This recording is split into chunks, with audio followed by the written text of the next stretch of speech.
గజం భూమి కేవలం 4,000 రూపాయలతో 165 గజాల డిటిసిపిఎన్ రెర్రా ప్లాట్ కేవలం 7 లక్షల రూపాయలు మాత్రమే. తనను ప్రేమించమన్నాడు. కాదు అన్నందుకు పగపట్టాడు. అదను చూసి ఆ యువతిని ఖతం చేశాడు. 2 ఏళ్ల పాటు ఆమె బతికి ఉన్నట్లే ఫ్యామిలీ మెంబర్స్ ను నమ్మించాడు.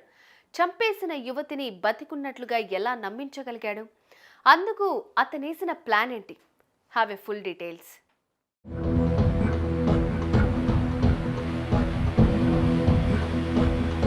ఇదిగో లక్ష్మీదేవి కలతో కలకల్లాడుతున్న ఈ యువతి పేరు మోనా. ఢిల్లీకి చెందిన ఈ యువతి 10 ఏళ్ల కిందటే పోలీస్ కానిస్టేబుల్గా ఉద్యోగం సంపాదించింది.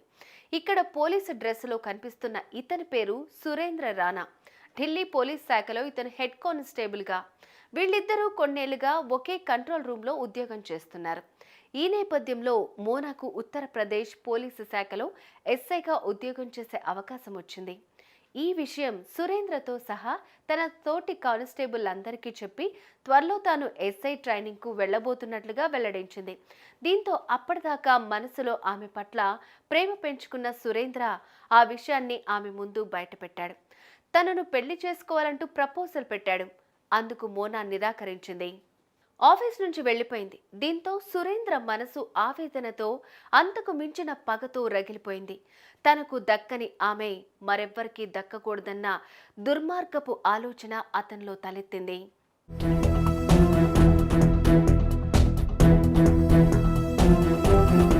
తన ప్లాన్ ఆచరణలో పెట్టేందుకు ఆమెకు ఏవో మాయమాటలు చెప్పి ఒక చోటికి పిలిపించాడు.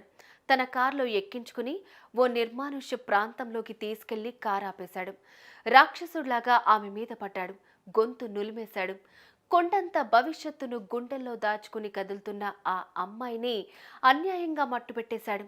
ఆమె శవాన్ని ఓ మురుకు కాలువలోకి తోసేశాడు. దాని మీద అప్పటికే సిద్ధం చేసి పెట్టుకున్న బండరాళ్లను పేర్చేశాడు. ఇది జరిగి ఇప్పటికి 2 ఏళ్లైంది. ఏమీ తెలియనట్లుగా ఇంటికెళ్ళిపోయాడు. మోనా ఇంటికి రాకపోవడంతో ఆమె ఫ్యామిలీ మెంబర్స్ పోలీస్ రిపోర్ట్ ఇచ్చారు. ఇక్కడ నుంచి సురేంద్ర అసలు కథ మొదలుపెట్టాడు. మోనా సన్నిహితుడినంటూ కుటుంబ సభ్యులకు ఫోన్ చేశాడు. మీ బిడ్డ ఎవరినో ప్రేమించిందని, తన ప్రియుడితో కలిసి దూరంగా వెళ్ళిపోతున్నట్లుగా మాత్రమే చెప్పి వెళ్ళిపోయిందని వాళ్లను మభ్యపెట్టాడు. మోనా కోసం తాను కూడా గాలిస్తున్నట్లుగా నాటకమాడాడు. తానే వాళ్లను స్టేషన్కు తీసుకెళ్లి కిడ్నాప్ కేసు నమోదు చేయించాడు.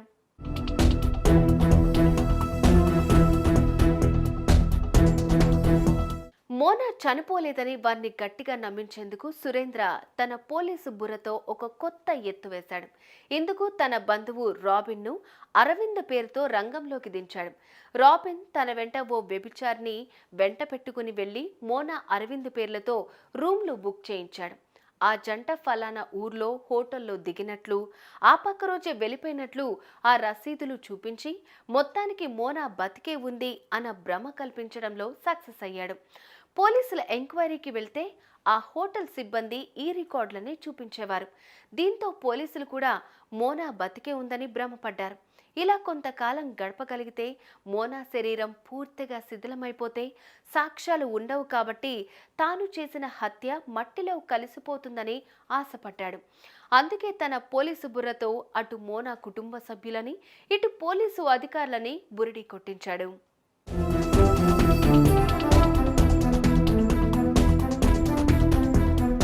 అయితే పోలీసు శాఖలో ఓ ఇన్స్పెక్టర్ స్థాయి అధికారిగా మారబోతున్న మోనా అదృశ్య ఘటనను ఆ శాఖ సవాల్గా తీసుకుంది. ఇంకో కోణంలో దర్యాప్తు ప్రారంభించింది. అప్పటికి కేసు విచారణ మొదలై 2 ఏళ్లు దాటిపోయింది. తమకు ఎటువంటి సంబంధం లేని సురేంద్ర ఎందుకో తమ బిడ్డ మిస్సింగ్ మీద అతి ఇంట్రెస్ట్ చూపిస్తున్నాడన్న ఆ కుటుంబం మాటలు ఓ సీనియర్ అధికారికి సందేహం రేకెత్తించాయి. దీంతో విచారణ డీప్గా జరిగింది. మోనాను సురేంద్ర ప్రేమించిన సంగతి ఉప్పందింది. దీంతో వారి సందేహానికి ఓ సమాధానం దొరికింది. అటు హోటళ్లకు అరవింద్ అనే యువకుడితో వచ్చింది మోనా కాదన్న నిజం బయటపడింది. ఈ మొత్తం నాటకానికి సూత్రధారి ఇంటి దొంగ సురేంద్ర అన్న సందేహం వారిలో రేకెత్తింది. అతన్ని ప్రశ్నించారు. ఎంత పోలీసోడైనా తప్పు చేశాడు కాబట్టి మాటల్లో తడబడ్డాడు. విచారణ స్టైల్ మార్చారు. దెబ్బకు దెయ్యం దిగొచ్చింది. మోనాను అత్యంత కిరాతకంగా హత్య చేసి ఆమె శవాన్ని మాయం చేసింది the great head constable Surendra Rana అని తేలిపోయింది. దీంతో పోలీసులు సురేంద్రను అరెస్ట్ చేశారు. మోనా బాడీ అవశేషాలను వెలికితీశారు. DNA పరీక్షకు పంపించారు. అతనికి సాయం చేసిన రాబిన్తో పాటు మరో వ్యక్తిని కూడా తీసుకొచ్చి లోపలేశారు.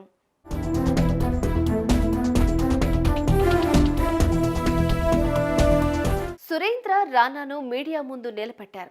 అభంశుభం తెలియని ఓ పోలీస్ కానిస్టేబుల్ను హత్య చేసి దాని నుంచి బయటపడేందుకు అతను వేసిన ఎత్తుల గురించి విని ఎన్నో క్రైమ్ కథలు విన్న ఆ విలేకరులు సైతం ముక్కు మీద వేలేసుకున్నారు.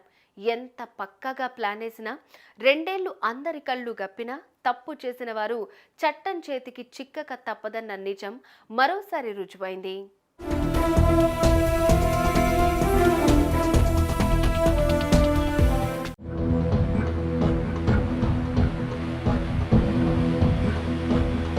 ఇదిగో లక్ష్మీదేవి కలతో కలకల్లాడుతున్న ఈ యువతి పేరు మోనా. ఢిల్లీకి చెందిన ఈ యువతి 10 ఏళ్ల కిందటే పోలీస్ కానిస్టేబుల్గా ఉద్యోగం సంపాదించింది. ఇక్కడ పోలీసు డ్రెస్సులో కనిపిస్తున్న ఇతని పేరు సురేంద్ర రాణా. ఢిల్లీ పోలీస్ శాఖలో ఇతను హెడ్ కానిస్టేబుల్గా. వీళ్ళిద్దరూ కొన్నేళ్లుగా ఒకే కంట్రోల్ రూమ్లో ఉద్యోగం చేస్తున్నారు. ఈ నేపథ్యంలో మోనాకు ఉత్తరప్రదేశ్ పోలీసు శాఖలో ఎస్ఐగా ఉద్యోగం చేసే అవకాశం వచ్చింది. ఈ విషయం సురేంద్రతో సహా తన తోటి కానిస్టేబుల్ అందరికీ చెప్పి త్వరలో తాను ఎస్ఐ ట్రైనింగ్కు వెళ్లబోతున్నట్లుగా వెల్లడించింది. దీంతో అప్పటిదాకా మనసులో ఆమె పట్ల ప్రేమ పెంచుకున్న సురేంద్ర ఆ విషయాన్ని ఆమె ముందు బయటపెట్టాడు. తనను పెళ్లి చేసుకోవాలంటూ ప్రపోజల్ పెట్టాడు. అందుకు మోనా నిరాకరించింది. ఆఫీస్ నుంచి వెళ్లిపోయింది. దీంతో సురేంద్ర మనసు ఆవేదనతో అంతకు మించిన పగతో రగిలిపోయింది. తనకు దక్కని ఆమె మరెవ్వరికీ దక్కకూడదన్న దుర్మార్గపు ఆలోచన అతనిలో తలెత్తింది.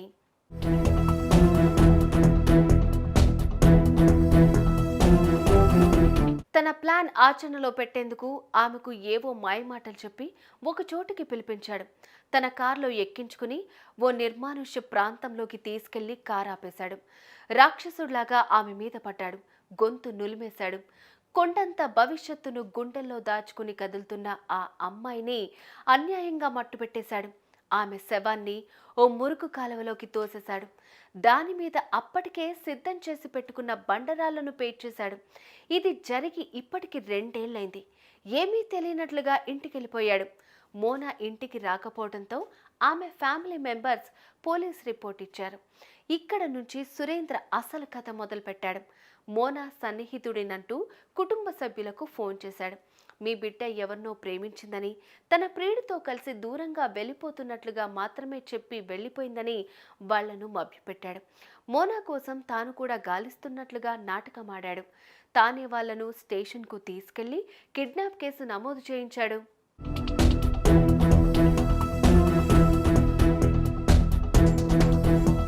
మోనా చనిపోలేదని వారిని గట్టిగా నమ్మించేందుకు సురేంద్ర తన పోలీసు బుర్రతో ఒక కొత్త ఎత్తు వేశాడు.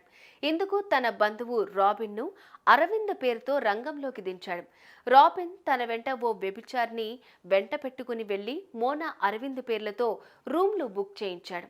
ఆ జంట ఫలానా ఊర్లో హోటల్లో దిగినట్లు, ఆ పక్క రోజే వెళ్ళిపోయినట్లు ఆ రసీదులు చూపించి మొత్తానికి మోనా బతికే ఉంది అన్న భ్రమ కల్పించడంలో సక్సెస్ అయ్యాడు. పోలీసుల ఎంక్వైరీకి వెళ్తే ఆ హోటల్ సిబ్బంది ఈ రికార్డులని చూపించేవారు. దీంతో పోలీసులు కూడా మోనా బతికే ఉందని భ్రమపడ్డారు.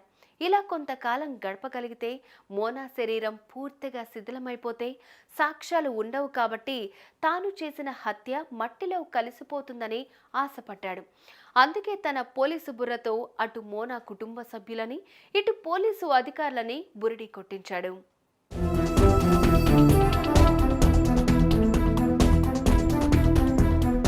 అయితే పోలీసు శాఖలో ఓ ఇన్స్పెక్టర్ స్థాయి అధికారిగా మారబోతున్న మోనా అదృశ్య ఘటనను ఆ శాఖ సవాల్గా తీసుకుంది. ఇంకో కోణంలో దర్యాప్తు ప్రారంభించింది. అప్పటికి కేసు విచారణ మొదలై 2 ఏళ్లు దాటిపోయింది. తమకు ఎటువంటి సంబంధం లేని సురేంద్ర ఎందుకో తమ బిడ్డ మిస్సింగ్ మీద అతి ఇంట్రెస్ట్ చూపిస్తున్నాడన్న ఆ కుటుంబం మాటలు ఓ సీనియర్ అధికారికి సందేహం రేకెత్తించాయి. దీంతో విచారణ డీప్గా జరిగింది. మోనాను సురేంద్ర ప్రేమించిన సంగతి ఉప్పందింది. దీంతో వారి సందేహానికి ఓ సమాధానం దొరికింది.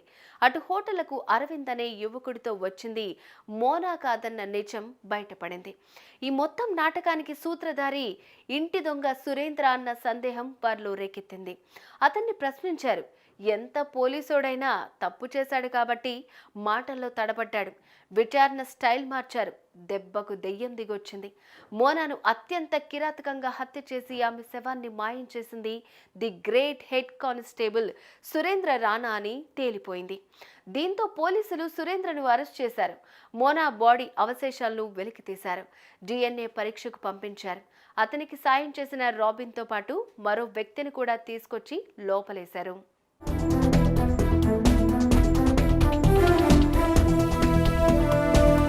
సురేంద్ర రాణాను మీడియా ముందు నిలబెట్టారు. అభంశుభం తెలియని ఓ పోలీస్ కానిస్టేబుల్ను హత్య చేసి దాని నుంచి బయటపడేందుకు అతను వేసిన ఎత్తుల గురించి విని ఎన్నో క్రైమ్ కథలు విన్న ఆ విలేకరులు సైతం ముక్కు మీద వేలేసుకున్నారు.